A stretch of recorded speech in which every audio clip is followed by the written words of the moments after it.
موبايلك بتستخدميه في سكرول طول اليوم وبتضيعي وقتك؟ تعالي الفيديو ده ليكي. في الفيديو ده هقولك على تطبيقات هتنظم يومك وتغيره وتساعدك تركز. بس قبل ما نبدأ، لو بتحبي محتوى تطوير الذات اعملي المتابعة عشان يظهرلك من فيديوهاتي كتير. ويلا نبدأ. لو بتشتتي بسهولة فالتطبيق ده هيساعدك تركزي. بتحددي وقت مذاكرتك وخلال الوقت ده ما بتلمسيش الموبايل. كل ما تسيبي موبايلك الشجرة بتكبر، ولو مسكتي الشجرة بتاعتك هترجع من أول وجديد. فده بيخليكي تذاكري بتركيز وكأن عندك تحدي. التطبيق التاني، والتطبيق ده بيساعدك تتابعي حالتك النفسية. كل يوم بتسجلي شعورك ومع الوقت هتعرفي ايه اللي بيبسطك وايه اللي بيضايقك، وده بيساعدك تحسني من نفسك. التطبيق التالت، لو عندك أفكار كتير ومش عارفة تقوليها لحد، اكتبي كل حاجة جواكي في التطبيق ده. والتطبيق ده فكرته بسيطة جدا، وهو انك تكتبي يومياتك وتسجلي حالتك، وكمان تقدري تحطي باسورد يعني خصوصياتك محفوظة.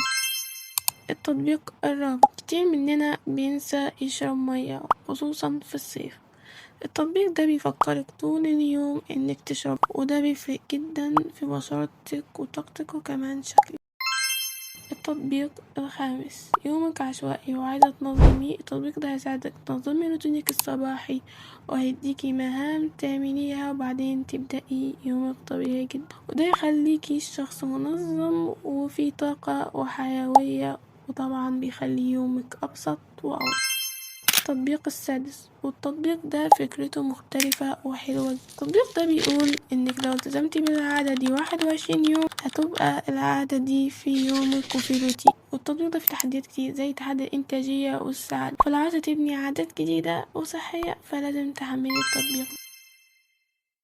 التطبيق السابع، والتطبيق ده عبارة عن ألعاب بسيطة، بس ألعاب بتنشط الدماغ، مفيدة جدا لو عايزة تحسني تركيزك بطريقة ممتعة على شكل ألعاب. واحنا كده وصلنا لنهاية الفيديو، وعايزة أقولك في النهاية اختاري التطبيقات اللي تناسبك وحاسة هتساعدك في يومك وروتينك. وقوليلي في الكومنتات أنهي تطبيق عجبك أكتر، ولو حابين جزء تاني اكتبوا في التعليقات، وأشوفكم في الفيديو الجاي.